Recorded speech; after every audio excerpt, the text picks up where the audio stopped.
ഞാനാരെന്ന് ബോധ്യണ്ടോ? എന്താ എന്റെ നാമം എന്താ? കരിങ്കുട്ടി. വെള്ളക്കാളെ ഉറങ്ങയറി വഴി പോന്നു പൊന്നാരം കരിങ്കുട്ടി.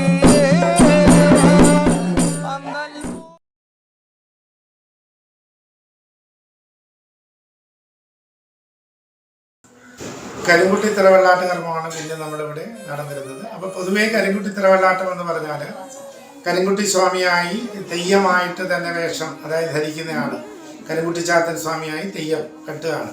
അപ്പോൾ അത് 41 ദിവസത്തെ വ്രതശുദ്ധിയോടുകൂടിയൊക്കെ അവർ ചെയ്യുന്ന കാര്യമാണ്. അപ്പോൾ ഈ കരിങ്കുട്ടിയായിട്ട് വരുന്നത്, കരിങ്കുട്ടി എന്ന് പറയുമ്പോൾ തന്നെ മൂർത്തി സങ്കല്പം കരിനീലിയമ്മയുടെ പുത്രനായിട്ടുള്ള സങ്കല്പമാണ്. അപ്പോൾ മഹാദേവനോട് പ്രാർത്ഥിച്ച് പാർവതി ദേവിയെ തപസ് ചെയ്ത് പ്രീതിപ്പെടുത്തിക്കൊണ്ട് നീലിമലയിൽ പോയി തപസ് ചെയ്യുകയും കരിമലയിൽ പോയി തപസ് ചെയ്യുകയും ചെയ്തതിന് ശേഷം അവിടെ ഭഗവാനോട് പ്രാർത്ഥിക്കുകയാണ്, ഭഗവാനെ പോലെ ഒരു പുത്രൻ എനിക്കുണ്ടാവണം. എന്താ, ഭഗവാൻ കിരാതരുദ്രമൂർത്തിയായി വേഷം ധരിച്ച് വരുന്ന സമയം, നായാടിയായി വരുന്ന സമയം, ബലിഷ്ഠമായ കരങ്ങളും കറുത്തിരണ്ട രൂപവും ഒക്കെ ആയിരിക്കുന്ന മഹാദേവനോട് ഭഗവാനോടുള്ള ഭക്തി മൂത്ത് ദേവി പറയുകയാണ്, ഇത് കരിനീലിയമ്മ പറയുകയാണ്, എനിക്ക് ഇതുപോലെ തന്നെ ഒരു പുത്രൻ ഉണ്ടാവണം. അപ്പം അങ്ങനെയാണ് സാക്ഷാൽ മഹാദേവന്റെ അനുഗ്രഹത്താൽ, സാക്ഷാൽ മഹാദേവന്റെ ഭാവമായി തന്നെ കരിനീലിയമ്മയുടെ വയറ്റിൽ പിറക്കുന്ന കരിങ്കുട്ടിച്ചാത്തൻ എന്ന് പറയുന്ന മൂർത്തി. അപ്പോൾ ഈ മൂർത്തി സങ്കല്പത്തിലാണ് നമ്മളിവിടെ തിറവെള്ളാട്ട് കർമ്മം, കരിങ്കുട്ടി തിറവെള്ളാട്ടം നടക്കുന്നത്. കരിങ്കുട്ടി തിറവെള്ളാട്ടം നടക്കുമ്പോൾ തെയ്യമായി കെട്ടിയാടുന്നയാള് കളത്തിൽ വന്ന്, അതുപോലെ ഭഗവാൻ കരിങ്കുട്ടിച്ചാത്തൻ സ്വാമിയുടെ തറയുടെ മുന്നിൽ വന്നിരുന്ന് വിളക്ക് കത്തിച്ച് വെച്ച് വേഷമണിയുന്ന സമയം അനുഗ്രഹിക്കുകയാണ്. അനുഗ്രഹിക്കുന്ന ഭഗവാൻ ഒരു 1.5 മണിക്കൂറോളം കളത്തിൽ ആടിത്തിമിർക്കുകയാണ്. അപ്പം ആടിത്തിമിർത്തതിന് ശേഷം ഭഗവാൻ ഒരുപാട് കുസൃതികളും കാര്യങ്ങളും എല്ലാം കാണിക്കുന്നുണ്ട്. അപ്പോൾ പിന്നെ ആ ഒരു തിറവെള്ളാട്ട് കർമ്മത്തിൽ പെടുന്ന അവരുടേതായിട്ടുള്ള അതിൻ്റെയും കഥകൾ ശബ്ദത്തിലല്ലാതെ പാടിപ്പറയാതെ ആംഗ്യത്തിലൂടെ തന്നെ ഭഗവാൻ കാണിച്ചുകൊണ്ട് കുറേ കാര്യങ്ങൾ കാണിച്ചതിന് ശേഷമാണ് ഉറഞ്ഞു തുള്ളി ആടി വന്ന് കരിങ്കുട്ടി തറയുടെ മുന്നിലിരിക്കുന്നത്.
കരിങ്കുട്ടിത്തറയുടെ മുന്നിൽ ഇരിക്കുന്ന സമയം നമ്മളോട് കൽപ്പന ചെയ്യുകയാണ്, എന്താണ് നിനക്കുള്ള പ്രയാസം.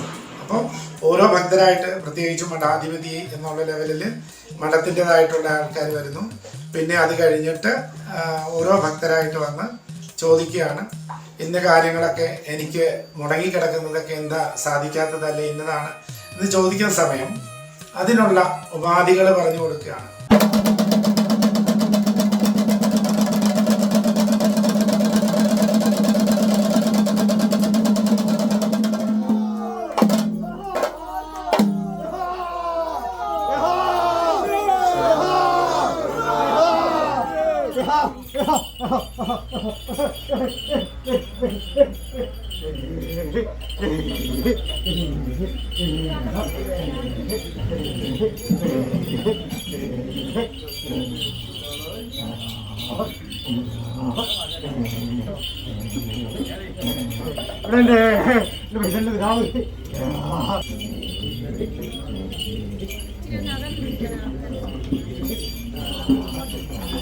എന്റെ പെണ്ണുങ്ങള്, എന്റെ കുട്ടക്കാര്, എന്റെ പെണ്ണുമ്പിള്ളാര്, എന്റെ അച്ഛക്കാര്, എന്റെ നാഗര്, ഇതാ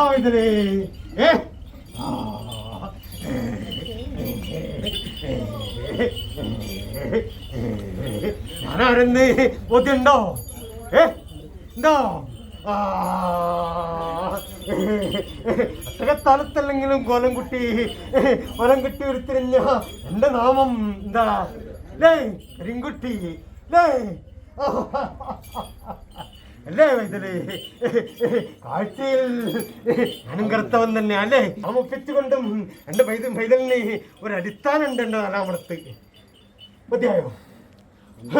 ഒരടിസ്ഥാനുണ്ട് അല്ലേ? അല്ലേ വൈദ്യലേ? അല്ലേ? ആളപ്പിച്ച രീതിയിലായിട്ടുണ്ടെങ്കിലും എൻ്റെ പൈതലിന് ഈ ഒരു നിമിഷാർത്ഥമായിട്ട് എൻ്റെ ഉള്ളകത്തിലേക്കായിട്ടാണ് ഉള്ളകള് കേട്ടോ, എൻ്റെ സ്ഥാനത്തേക്കായിട്ടാണ് ഉള്ളകള് കേട്ടോ. അവട്ടെ അത് അരുംകുട്ടി എൻ്റെ പൈതൽ നനയ്ക്കും രീതിയിലായിട്ടും എൻ്റെ തന്ത്രി നനയ്ക്കുന്ന രീതിയിലായിട്ടും എൻ്റെ എന്തായാലും നനയ്ക്കിയ രീതിയിലായിട്ടും ഞാൻ കാഴ്ച വെച്ചിട്ട് ഞാൻ എൻ്റെ താളത്തെൻ്റെ പൈതലിനെ ഞാൻ കയറ്റി തന്നോളാം കേട്ടോ കേട്ടോ പെണ്ണുമ്പിള്ളി. അപ്പോൾ അത് നേർച്ച ഒപ്പിച്ചുകൊണ്ട് ഞാനൊരു കൂട്ടം നിറവേറ്റിപ്പോന്നാൽ എനിക്കൊരു നേർച്ചയും കാണിക്കായിട്ട് വരണം കേട്ടോ കേട്ടോ. അതെൻ്റെ പൈതലിൻ്റെ ആദ്യ മാസം ധനച്ചുവിടുന്ന മതി കേട്ടോ കേട്ടോ. ബുദ്ധിയായോ? അവിടെ കൊണ്ടത് ഏർപ്പാക്കിക്കൊണ്ട് എനിക്ക് നിറവേറ്റി അവതാക്കി തന്നാൽ അവിടെ കരിങ്കുട്ടി സന്തോഷപ്പെട്ടുകൊണ്ട് അവിടെ മുമ്പിലും കാത്തുകൊണ്ട് ഞാൻ ഉണ്ടായിക്കോളും. ഒരാർപ്പ് ചൊല്ലിക്കട്ടെ എനിക്ക്.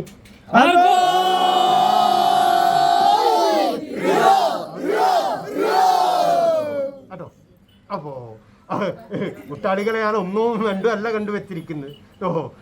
വലിയതിൽ അതിന് പരമാർത്ഥായിട്ട് അതിന് 10-100 ആയിട്ട് തെല്ലുവിളിയായിട്ട് എൻ്റെ കൂട്ടക്കാരൻ്റെ കൂട്ടത്തിലുണ്ട്. അതാണ് കരിങ്കുട്ടിൻ്റെ ശക്തിയും അല്ലേ?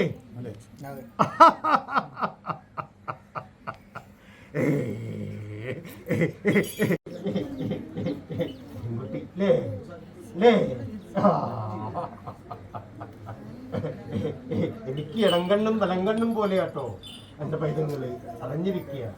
ബുദ്ധിയായോ? അവിടെ എൻ്റെ വിമായിക്കും പറയുന്നതാണ് തന്നെ കേട്ടോ. അപ്പോ ഇടങ്കണ്ണും വലങ്കണ്ണും വേർതിരിയാതെ കേട്ടോ വേർതിരിക്കാൻ നോക്കുന്നവരുണ്ട്, അറിഞ്ഞു കേട്ടോ. അപ്പോൾ വേർതിരിയാതിരുന്നാലേ എൻ്റെ സ്ഥാനമുള്ളൂ, എൻ്റെ നാലാമട ഉള്ളൂ, എൻ്റെ ലോകരെ എൻ്റെ നേർച്ചക്കാരുള്ളൂ, അറിഞ്ഞിരിക്കുക കേട്ടോ. അപ്പോൾ അത് വേർതിരിക്കാതിരിക്കാൻ ഞാനും എൻ്റെ നമ്മ സ്ഥാനം കൊണ്ടായിട്ടുമുണ്ട്. എങ്കിലും എനിക്കും കെട്ടുമുട്ടുന്ന നാടുകളുണ്ട് അല്ലേ? എൻ്റെ ഗുരുതി ഏർപ്പെടുത്തി കൂടെ എനിക്കത് പൂർത്തീകരിച്ച് തന്നിട്ടുണ്ട് കേട്ടോ.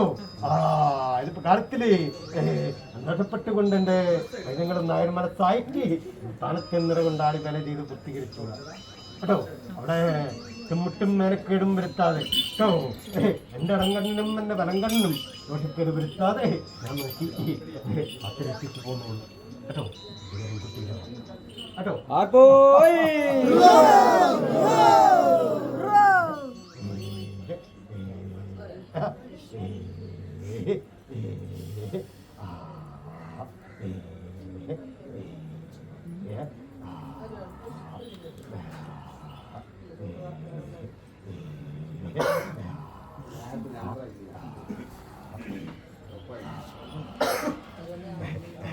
എല്ലാം കാണാനും എല്ലാം കേൾക്കാനും ഇവനാവുന്നുണ്ട് അല്ലേ? ഭഗവാൻ ഇങ്ങനെ കാര്യങ്ങളെല്ലാം ചെയ്താൽ നിനക്ക് നിന്റെ കാര്യങ്ങളെല്ലാം സാധ്യമാകും. അങ്ങനെ സാധിച്ചു തരുന്ന കാര്യങ്ങൾ നടത്തി തന്നാൽ നീ എനിക്ക് ഇന്നത് തരുമോ എന്ന് ചോദിക്കുകയാണ്. ഭഗവാൻ വഴിപാടായിട്ട് ചോദിക്കുന്ന കാര്യങ്ങളുണ്ട്. പിന്നെ മറ്റു ക്ഷേത്രങ്ങളിലെ വഴിപാടുകൾ മുടക്കമുണ്ടെങ്കിൽ അത് ചോദിച്ചറിഞ്ഞ് എനിക്ക് അവിടെ കൊടുക്കാനില്ലേ, അത് കൊടുത്തിട്ട് എന്നെ വന്ന് ഇത്ര അമാവാസി തൊഴുത് പ്രാർത്ഥിക്കൂ. അല്ലെങ്കിൽ വെള്ളിയാഴ്ച എല്ലാ വെള്ളിയാഴ്ച ഇത്ര വെള്ളാട്ട് കർമ്മം പോലെ തന്നെ നമുക്കിവിടെയും എല്ലാ വെള്ളിയാഴ്ചയും കരിങ്കുട്ടി ഇവിടെ വെള്ളാട്ട് കർമ്മം നടക്കുന്നുണ്ട്. അപ്പോൾ ഈ വെള്ളാട്ട് കർമ്മം എന്ന് പറയുന്നത് ഗുരുതിയോടനുബന്ധമായി തന്നെ നടക്കുന്ന വെള്ളാട്ട് കർമ്മത്തിൽ ഭഗവാൻ അനുഗ്രഹിക്കുന്നുണ്ട്. അപ്പോൾ ആ ഭഗവാന്റെ കാര്യങ്ങൾ അവിടെ ഭഗവാനോട് ബോധിപ്പിക്കേണ്ടതെല്ലാം കളത്തിൽ ഭഗവാനോട് ബോധിപ്പിക്കാൻ പറ്റും. ആ ബോധിപ്പിക്കുന്നതെല്ലാം നമ്മൾ മനസ്സുകൊണ്ട് ബോധിപ്പിക്കുമ്പോൾ ഭഗവാൻ അത് എത്രയും പെട്ടെന്ന് സാധ്യമാക്കി കൊടുക്കുന്നു എന്നാണ് ഇവിടെ ഭക്തജനങ്ങളുടെ അനുഭവ സാക്ഷ്യം. ബോധ്യായോ? കരിങ്കുട്ടിയുടെ ലീലകൾ ബോധ്യായോ? സന്തോഷായോ? നാട്ടം ബോധ്യായോ? ഇതിലും മാറ്റലുകൊണ്ട് എന്റെ പൈതങ്ങളെ കർമ്മം ഉച്ചത്തിലും അതിനുച്ചത്തിലായിട്ട് എന്റെ പൈതങ്ങളെ നാമകീർത്തനങ്ങള് എല്ലാം ഉച്ചത്തിലും അതിനുച്ചത്തിലായിട്ട് വന്നു കഴിഞ്ഞാൽ ഇവിടെ ഇനിയും കരിങ്കുട്ടി പല വിക്രിയങ്ങളും കാണിക്കാനാവുന്നതാണ്.